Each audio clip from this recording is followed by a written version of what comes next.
पावलस खिलारे यांच्या घरात भला मोठा घोणस जातीचा साप पकडला. मिरज ईदगाह रोड इथं वॉनलेस हॉस्पिटलच्या बिल्डिंगमध्ये राहणारे चालक पावलस खिलारे यांच्या घरामध्ये भला मोठा साप शिरला. एकच धांदल उडाली. नंतर सर्पमित्र यांना बोलावून तो पकडण्यात आला.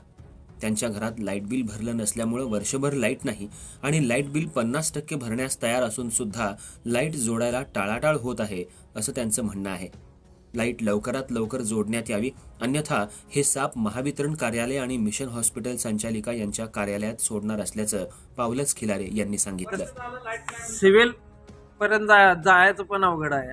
वर्ष झालंय इथं आम्ही लाईट नाही बोलतो मला एक वर्ष झालं हावड बंगला कॅम्पस मध्ये लाईट नाही आणि सारखं जाताना कागदपत्र आणा हे आणा म्हणून ते ओंकार दोघे साहेब एमएससीबी जे ते आम्हाला टोलवाटोलवे करायला लागले. वर्ष जातं आणि इथं लाईट नाही. हे हावड बंगला कॅम्पस आहे आणि इथं असं सरपडणारे घोणस धामे नाक असे साप गावा लागले. आता येऊन येऊन काय एमएससीबीच्या साहेबाच्या दारात सोडायचं का त्या डॉक्टर प्रभा पुरुष मॅडमच्या दारात सोडायचं.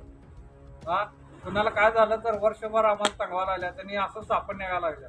मला न्याय मिळाला पाहिजे. हा आमचा उद्याची उद्या लाईट आली तर बरं, नाही तर ही सापड नेऊन त्या डॉक्टर प्रभा कुरुशीच्या घरात ओमकार दोघे साहेबाच्या घरात नेऊन सोडणार साप उद्याच्या उद्या किंवा ऑपरेशनला बसणार. हा मी आपली सात मित्र कमलेश कावळे तुम्ही सांगा काकू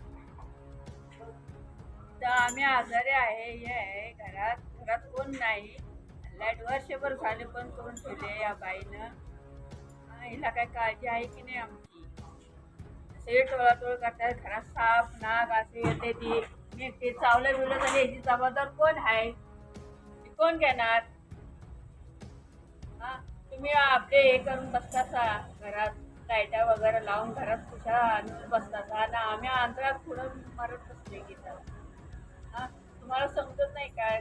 घरात साप येतात चावलं बिवलं जबाबदार कोण घेणार. आणि ह्याच्या आधी काकू धामीन पण आलती असं काहीतरी कळालं ना. आणि जिकडं पोरगं आहे तिथं सगळ्या गोष्टीची उडवडवी करायला लागली. ती ते असं काय करायला लागले ती. म्हणून काय तर दोन या ह्याच्यात 1 जानेवारीच्या आत लाईट यायला पाहिजे. जर मला काय झालं तिची जबाबदार पोरिशी बाई आणि ती साहेब एमएससीबी बाई आणि पोलीस स्टेशन हे सगळेजण जबाबदार आहे. माझ्या काय जीवाला काय झालं बिलं ना याची जबाबदारी एमएससी आणि पोरिशी बाई यांनी आहे ती. व्हिडिओ सोबतला